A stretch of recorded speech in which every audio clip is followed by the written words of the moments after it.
Hi guys, Larissa here, and I wanted to share with you the little pages that I'm making for the mini albums with the Ypp Swap over at yourpaperpantry.ning.com. I am the hostess. Each month we come up with a theme or a product that we have to use. And this month it was either Thanksgiving or what you're thankful for, or giving thanks type of a theme. So anyway, I decided to use the new Tim Holtz Alteration die, and this is the Pumpkin Jack. So I just run it through my Sizzix, and I actually just used chipboard and cut out all of my pieces. And this is what it looked like in the end once I got done doing all of my techniques. I love the way that it came out, and I want to share with you guys how I got this. So anyway, the first thing that you're going to need, I actually just used the Apricot Scrapbook Colors paint by Making Memories, and I just took my chipboard album, and I'm not one to put paint on a plate. I just think I just as well do it on the chipboard. And I just painted the whole surface of my pumpkin. And I'm one of those type of people that I like to layer colors. So if I don't get a full coverage onto my base to begin with, I'm okay with that. Especially when you're building layers, I think it's kind of neat. Sometimes the imperfections actually add a neat texture. Sometimes being too perfect works against you when you're looking to build layers. So anyway, like all those little patches that aren't covered up, I'm okay with that. It actually builds the texture. So anyway, the next thing that I took was the Sunset Orange paint dauber, and instead of actually using it like a paint dauber, again, I just actually, whoa, and that was way too much. So I'm actually just going to pick this up and put it on my paintbrush and stick it back in my little tube here. And it's funny because the difference in these paints, you wouldn't think that there would be a whole lot of difference in the consistency and the texture, but the paint dauber's paint is actually a lot thinner and a lot more concentration of color, where the acrylic paints from Making Memories is like a really thick, creamy, and maybe more translucent paint. So anyway, I'm just going to cover over this, making sure that I get a nice even coverage. And again, I don't worry about getting messy. It doesn't really bother me. If it bothers you, you can paint as nice or as neat as you want. So anyway, once I get the two paint colors on, this is what it looks like. And the next step that I took was to take Tim Holtz's, whoops, sorry about that. My camera, I should have left something in frame here. I took the Tim Holtz Distress Inks, or Distress Crackle paints, and oh my gosh, I'm sorry you guys. For some reason my camera did not want to focus. But another thing that I like to do is I like to take the Distress Inks and mix them together to come up with my own colors. So I actually took the Distress Crackle, the Distress Spice Marmalade, and the Distress Tattered Rose. And all I did was mixed a little dab of each of the paints onto a plate, and then I came on and I just lightly went in some areas and then did thicker spots in some areas. So you can see here where kind of how I did, and I didn't again do a full coverage because you kind of want to see some of those orange spots and specks. So as you can tell, the lighter places where I got the crackle, it didn't crackle as much, and the thicker spots, there's a whole lot of crackle. So anyways, you'll go ahead and you'll paint that on, and then you'll let it dry, and you'll end up with this. This is what your pumpkin will look like.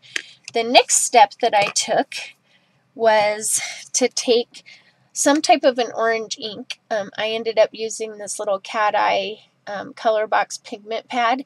I actually got a whole set. I think it's 6. It was like scarlet and brown and green and blue, and I think it was like $4.99 normally. I think they're like $6.99 or $9.99, and I got it on sale. So anyway, I just took that, and I take my pumpkin, and I first went around the outside. And again, we're just building layers. We're building texture to make this pumpkin come to life and look more 3D. And then I actually just rubbed it across the whole surface of my pumpkin. And you can see that once it hits those crackles, it really makes that crackle texture come to life. So I just think it adds a lot. So again, I'm just going to finish coloring all of the areas on my pumpkin here. And once you're happy with that, what you're going to do next is you're going to take, if you have like a Versamark ink pad or an embossing ink pad, you can swipe it on here. But when I tried to do that, the ink from my orange that I just put on was actually going onto my embossing pad, which is not what I wanted. So I decided, I have a lot of the Versamark reinkers, and this is the Versamark Dazzle watermark reinker. And so all I did was I took just a little teeny bit, you don't need very much at all, and I just put it on the edge of my paintbrush, just like that. You just need a little teeny bit. I hope you can see that. You just need a teeny little bit. And I don't want to douse the whole top of my pumpkin.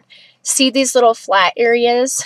I just want to go in there and lightly touch on those flat little areas, because what we're going to do is we're going to come in with the Tim Holtz Distress embossing powders, and we're going to add just a little bit of texture into those areas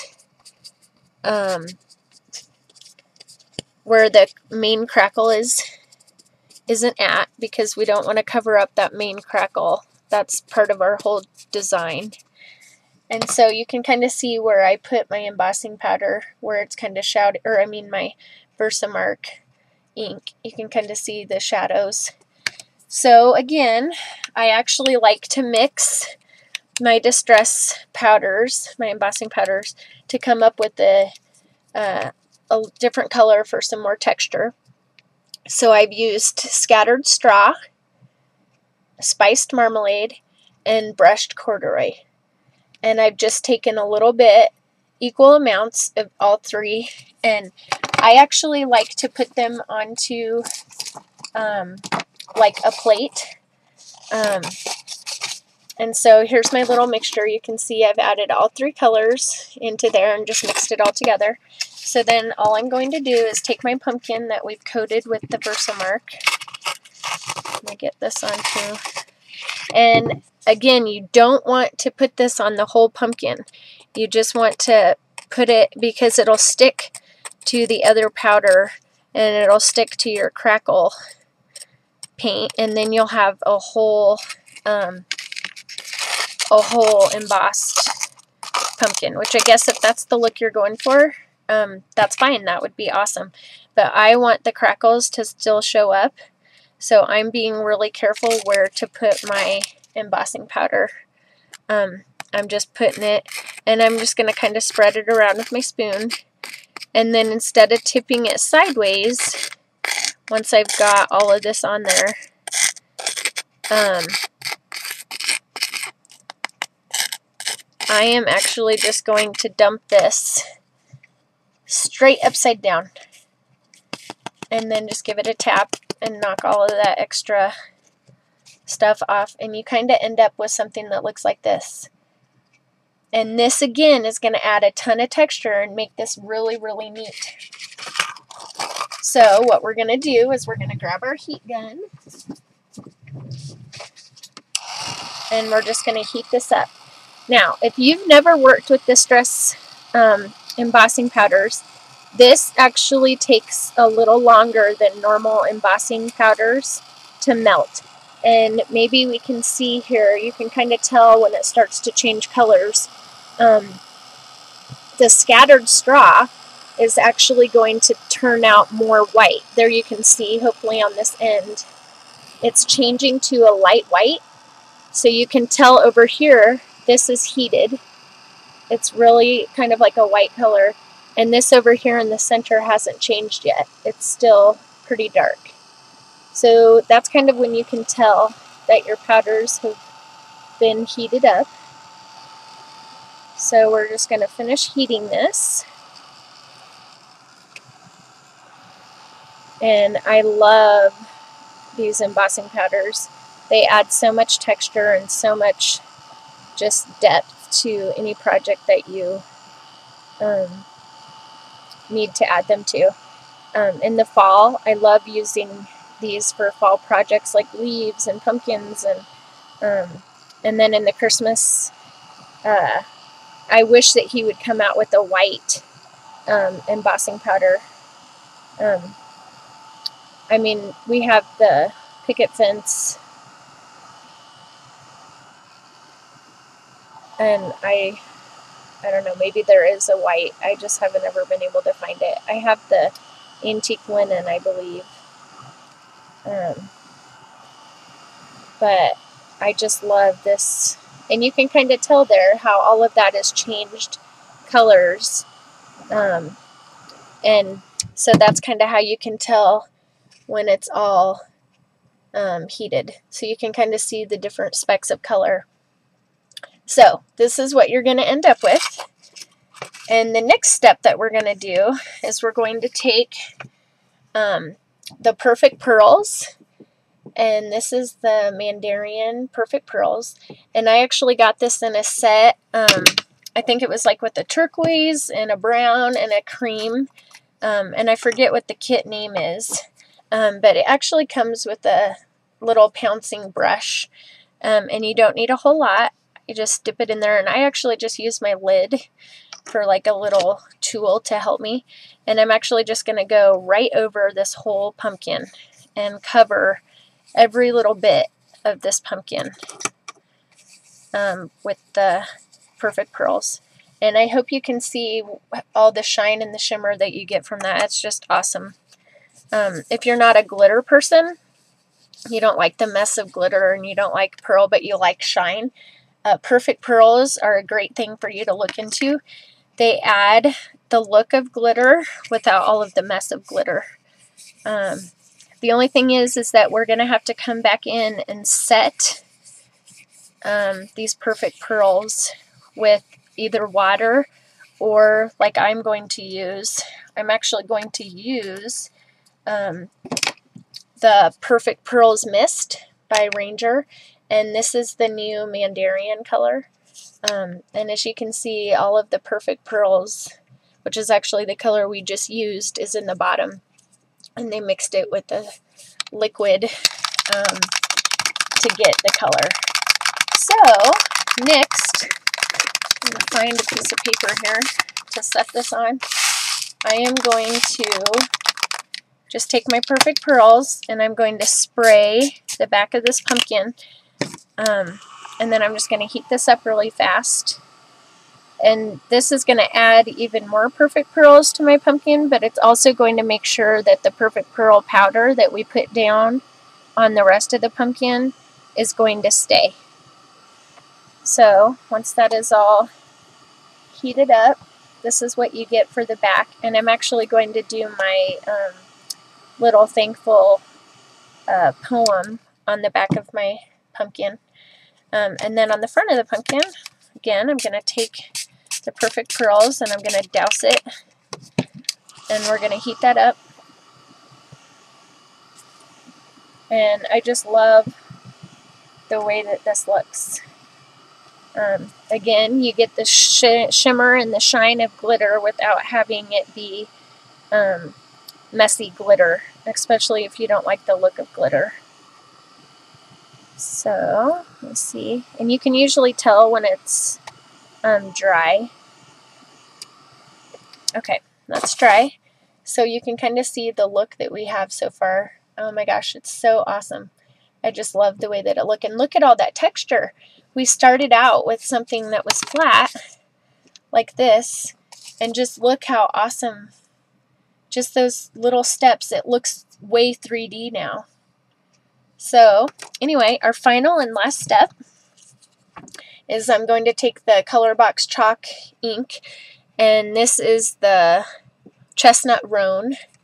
And again, I got this in a pack of 6, and we're just going to go around the edges. And what this is going to do is define our shape of a pumpkin even more, and then just add even more dimension and to bring out all of those little layers even more. And then don't be afraid, but you're just going to rub the ink pad right across the top of that embossing powder and of your crackle. And this is just really adding a ton of depth and dimension to all of that. And then again, so that's what it looks like. How awesome is that? And if you have some of these darker areas, say you don't like them, you can either use water, or like I did, I just used my spit and just even that out a little bit. And then again, I'm going to go on the back side and I'm going to do the same thing. I'm just going to go around the outside, and you can get really into it and do shading like what a real pumpkin would have, or you could just do just the light shading. And then I'm just going to rub across the whole thing, and this is actually going to catch on those paint marks, the brush marks, and then just define the back of the pumpkin a little more. So there you have it. There is our awesome texturized pumpkin. Alright guys, I hope you like it, and stay tuned for the final book. I will share everybody's pages and the way that my pumpkins ended up turning out once I have them all put together. I hope you guys enjoyed the technique. Thanks for watching. Have a fabulous day.